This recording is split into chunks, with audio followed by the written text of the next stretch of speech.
Hi viewers, this is VB Kulkarni again.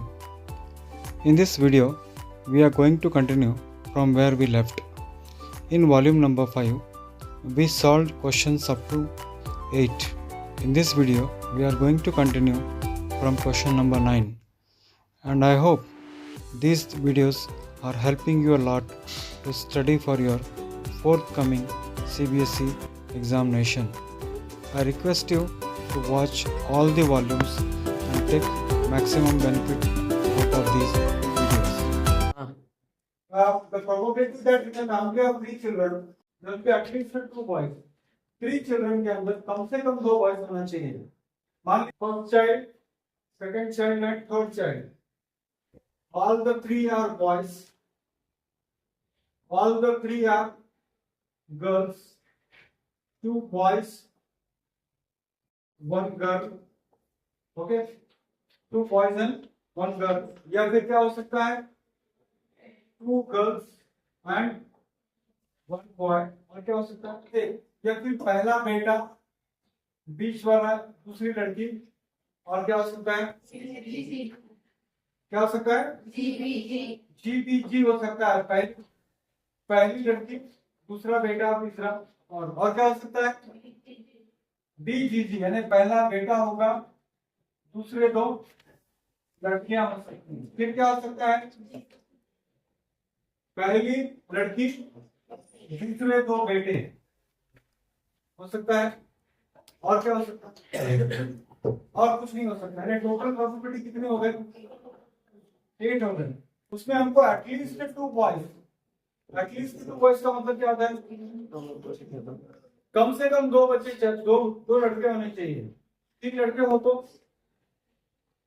कम से कम 2, बोले तो ज्यादा से ज्यादा 3. कम से कम 2. देखिए जैसे एग्जामिनेशन में हमको पास होने के लिए कम से कम मार्क्स कितने चाहिए? 33. अगर ज्यादा लोगे तो फेल करेगा आपको? नहीं करेगा. तो कम से कम 2 होने चाहिए. तो आप मुझे बताओगे, तो कम से कम 2 होने तो ये हो सकता है. फिर क्या हो सकता है? ये हो सकता है. फिर क्या हो सकता है? कम से कम 2 तो तीनों बेटे तो भी चलेगा. फिर क्या हो सकता है? ये हो सकता है. और कुछ होगा? और कुछ हो सकता है नहीं. यानी पहला बच्चा, दूसरा बच्चा और तीसरा बच्चा. तो टोटल कितने पॉसिबिलिटी यहाँ पर? 4 आउट ऑफ 8. एटलीस्ट बोलेंगे 2 बॉयज चाहिए. तो पहला बेटा, दूसरा बेटा, या फिर तीनों बेटे, या ये possibility. Okay. Spherical bowl is made up of steel और थिकनेस कितना है? 0.30. इनर रेडियस आपको कितना दिया है? 3 centimetre. The volume of the steel in cubic centimetre is. देखो outer volume minus inner volume is equal to what? देखो एक हेमिस्फेरिकल बाउल है. ओके. उसका रेडियस कितना दिया आपको? 3 सेंटीमीटर दिया.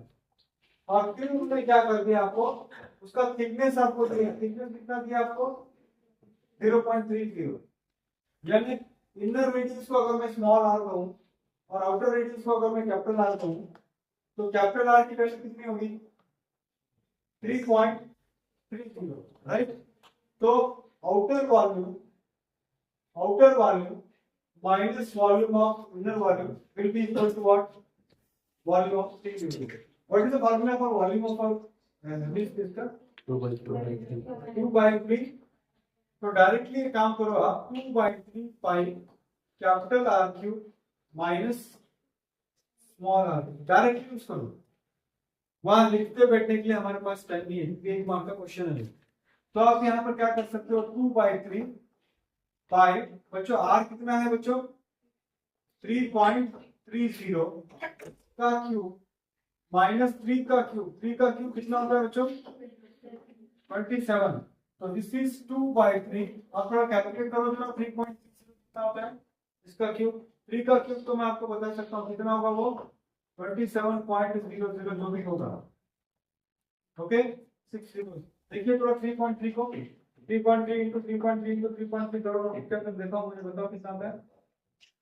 तो देखते हैं कौन करता है फास्ट.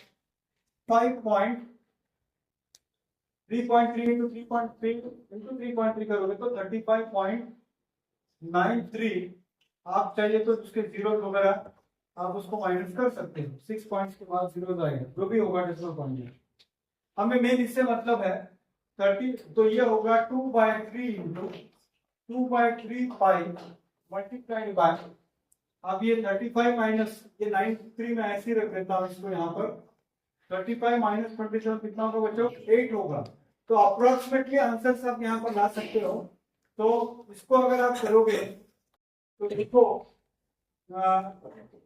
2 3 जा 6, 2 9 जा 18, कैरी 1, 2 8 जा 16 प्लस 1 कितना होगा बच्चों, 17। Is it right? Is it right? और divided by how much, 3, divided by 3। तो इसको आप करोगे बच्चों तो ये कितना होगा, हाँ 50 कैरी 2, 27 बोले तो 3 9 था 27, कैरी अगेन 1 16, 3 5 था 15, अप्रोक्सीमेटली 5.95 इस तरफ कहीं पर आएगा, 5.958 इसके पास आएगा, 5.958 के पास आएगा। पूरा कैलकुलेट आपको करने की जरूरत नहीं है क्योंकि हमने यहाँ पर पूरे वैल्यू नहीं डाले, तो आपको आंसर नहीं आएगा। आपको कहीं तो दिखाई देगा, देखिए ये तो नहीं हो सकता है, ये तो नहीं हो सकता, ये एग्जैक्टली बोलने के लिए 80 चाहिए, वो भी नहीं हो सकता, 50 नहीं हो सकता, तो बचा क्या, दैट्स ऑल, 5 पॉइंट जो भी होगा। सर थोड़ा कैलकुलेशन बड़ा हो जाता है, तो अगर बड़ा हो जाता है तो मैं आपको यही सलाह दूंगा कि इस क्वेश्चन के ऊपर ज्यादा टाइम ना देते हुए क्या करो, सारे क्वेश्चन सॉल्व करो, बाद में आके इसको रिसॉल्व, ओके, बाद में आके इसको रिसॉल्व कर सकते, राइट। 20 डिग्री और एरिया कितना दिया है, 264 square centimeter is cut from a circle. The radius of the circle is, आपको क्या दिया बच्चों, सेक्टर ऑफ अ सर्कल, यानी कौन से फॉर्मूला के ऊपर डिपेंड है ये, कौन से फॉर्मूला के ऊपर डिपेंड है, एरिया ऑफ अ सेक्टर। और एरिया ऑफ अ सेक्टर का फॉर्मूला क्या, आपको क्या पता है, पाई आर स्क्वायर थीटा अपॉन, ये सब बच्चे जानते हैं है ना। तो आपको एरिया कितना दिया है बच्चों यहाँ पर, 64 डिवाइडेड बाय 7, पाई की वैल्यू कितनी है बच्चों, 22/7, रेडियस का स्क्वायर आपको ढूंढना है, सेंट्रल एंगल कितना दिया बच्चों आपको, डिवाइडेड बाय 360, ओके ओके।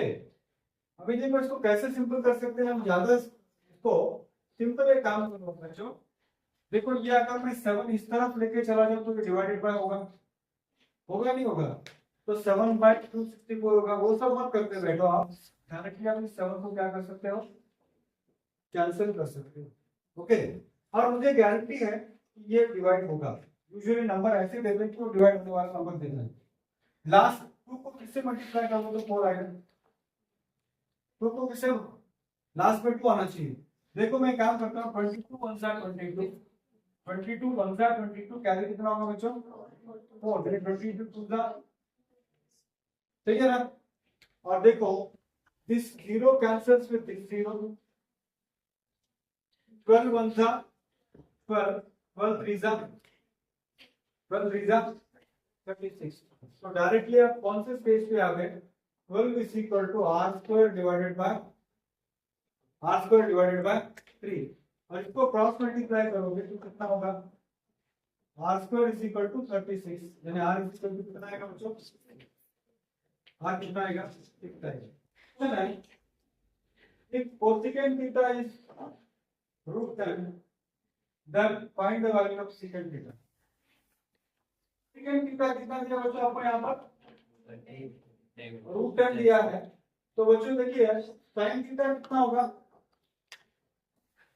1/√10 होगा ना, cosecant थीटा √10 देते तो sin थीटा क्या होगा, तो रेसिप्रोकल होगा।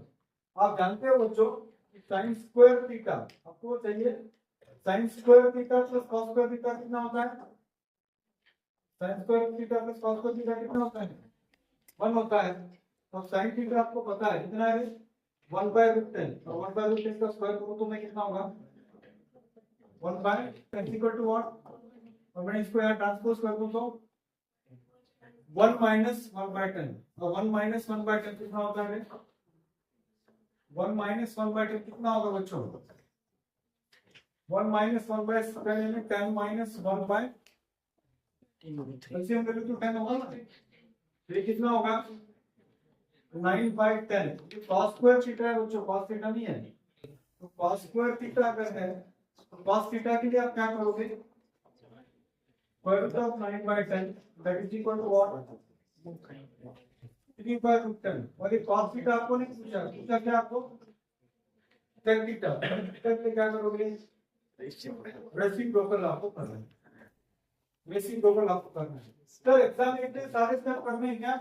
बिल्कुल नहीं करना है। एग्जाम में आप क्या करोगे? मन ही मन कोसेक थीटा अगर रूट टेन है तो साइन थीटा कितना होगा? 1/√2 होगा।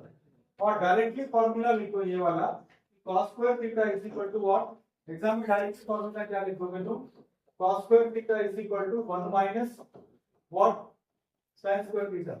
और मैं तो कहूंगा वो भी मत लिखो, डायरेक्टली क्या करो? 1 माइनस sin स्क्वायर थीटा की वैल्यू माइनस करो। वो भी लिखने की जरूरत नहीं, क्योंकि ऑब्जेक्टिव टाइम में कई बार आपको पूछा नहीं कहां पर सोल्यूशन है ना। तो मनी वन में क्या करने का? 1 माइनस sin स्क्वायर थीटा करने का। और हो सके तो मनी वन में 1 माइनस क्या है? 1/10 कर लेने का। और अब सब जानते हो कि 9 का स्क्वायर रूट होता है 3 और रूट 10 जानते नहीं है, तो 3/√10 और उसका रेसिप्रोकल ले तो रूट होगा, फिर 10√10/3 होगा। समझ क्लियर? मैं क्लियर बच्चों, समझ में आ रहा है आपको मैं जो बता रहा हूं? प्लस cos क्यूब पे 5 sin cos है, वन सिंप्लीफिकेशन यूज। अगर आप 9th स्टैंडर्ड से आपने किया हो तो बच्चों देखिए a cube plus b cube का फॉर्मूला है ये, that is equal to 1 a plus b into a square plus rotation. चलो से पढ़िए इसको। आपको क्वेश्चन पूछा है कि sin cube a plus cos cube a divided by sin a plus cos a plus sin a into cos a on simplification use. Simplify करने के बाद आपको क्या देगा? तो देखिए आप a cube plus b cube का फॉर्मूला है, a cube plus b cube का फॉर्मूला होता है a प्लस b यानी sin a plus cos a और इनटू ब्रैकेट a स्क्वायर यानी sin square a plus b square यानी cos square a minus ab यानी sin a into cos a। और बाद में आपको उसके साथ आगे क्या दिया है? Plus sign A into cos A, ये दिया है। तो बच्चों ये डिनोमिनेटर में भी आप देखिए sine A plus cos A है, डिनोमिनेटर में भी sine A plus cos A है और न्यूमरेटर में भी sine A plus cos A है, कैंसिल हो जाएगा। और sine square A plus cos square A कितना होता है? और 1 minus what? Sine A cos a plus what? sin a cos a। ये कैंसिल हो गया तो बचेगा क्या answer? 1 is the correct answer, 1 is the correct answer. देखो यहाँ पर a cube plus b cube, देखो 9th स्टैंडर्ड का फॉर्मूला हमने यहाँ पर काम आ रहा है, a cube plus b cube is equal to a plus b into a square plus b square minus ab। अब बहुत सारे बच्चे ये सोच रहे होंगे कि सर एग्जाम में इतना सब कुछ करना है क्या? आपको मैं सिंपल टेक्निक में आपको बता दूं। जैसे ही आपके ध्यान में आ गया ये बात, देखो इसको 2 मिनट में मैं कैसे करता हूँ। जैसे आपके ध्यान में बात आ गया कि ए क्यूब प्लस सी क्यूब का फॉर्मूला है, तो ए प्लस बी बोले तो sign A plus cos A cancel हो जाएगा ना। हाँ, तो मन में क्या कर देने का? इस स्टेप को कैंसिल कर देने का मन में। अब आप जानते हो कि a square plus b square यानी sin square plus cos square होगा, तो वहां पर आप डायरेक्टली क्या कर सकते हो? 1 लिख सकते हो। और माइनस ab गुणित माइनस sin cos a, और फिर यहाँ पर प्लस sin cos a है, तो आंसर क्या आ जाएगा? 1 मिनट के अंदर आंसर, 1 मिनट के अंदर आंसर, 1 मिनट के अंदर आंसर। इसको पूरा सॉल्व करने की जरूरत नहीं है। a cube plus b cube है, a प्लस b बोलते sin a plus cos a होगा, मन में कैंसिल कर लिया अपन। बाद में आप a square plus b square बोल रहे हो, और a square plus b square मतलब sin square a plus cos square हो रहा है, इसकी वैल्यू कितनी हो रही है? 1। और माइनस ab बोलते हैं sin a cos a है, और plus sin a cos a है, two equal quantities with positive negative sign will get answer. तो खटाखट कैंसिल करके आपको क्या करना है, 1 को टिक करना with in 0 minutes you can get the answer. ये तो far from the road from the top of a 75 meter tall building is 30 degrees. The distance of the car from the base of the tower is, ठीक है, the angle of elevation of a car far from the road from the top of a 75 meter high building is 30 degrees. The distance of the car from the tower is, simple सी बात है बच्चों, यहाँ पर एक tower है और यहाँ पर ट्रायंगल ऑफ ऑब्जर्वेशन है और कार का डिप्रेशन कितना दिख रहा है उसको, कार का डिप्रेशन कितना दिख रहा है उसको, 30 डिग्री दिख रहा है ना। तो अगर ये 30 डिग्री है बच्चों तो ये भी कितना होगा, 30 डिग्री होगा। ट्रायंगल ऑफ डिप्रेशन 30 डिग्री है। टावर का हाइट कितना है बच्चों, टावर का हाइट कितना है 75। आपको डिस्टेंस ऑफ द कार पूछा है तो अपोजिट साइड आपको पता है, बेस आपको ढूंढना है। कौन सा ट्रिग्नोमेट्रिक रेशियो यूज करोगे, tan। तो tan 30 इज इक्वल टू क्या करोगे आप, tan 30 is equal to what, opposite side by base. Opposite side में कितना है यहाँ पर 75, बेस आपको ढूंढना है 20 की और tan 30 की वैल्यू कितनी है बच्चों, तो ये कितना होगा, क्रॉस मल्टीप्लाई करोगे आपको कितना होगा, what is the answer, 75/3, right. Sir इसको शॉर्टकट में कैसे कर सकते हैं, ये सारा फिगर आप मन में मत बनाओ। शॉर्टकट में अगर आपको करना है एग्जाम के लिए, एग्जाम पॉइंट ऑफ व्यू अगर है तो बच्चों ये आर्किट एंगल होता है, ये सब मत रखो दिमाग में। ये 30 डिग्री से 30 होगा पता है ना आपको, तो डायरेक्टली इस फिगर को ले लो आप और मन में याद रखो कि आपको 70 होना चाहिए। और कौन सा ट्रिग्नोमेट्रिक रेशियो कनेक्ट करता है आपको, अपोजिट बाय एक्सिस को tan थीटा में होता है तो 75/x को और tan 30 की वैल्यू निकालता है डायरेक्टली। ये सब फिगर में ये आपको समझाने की नहीं है।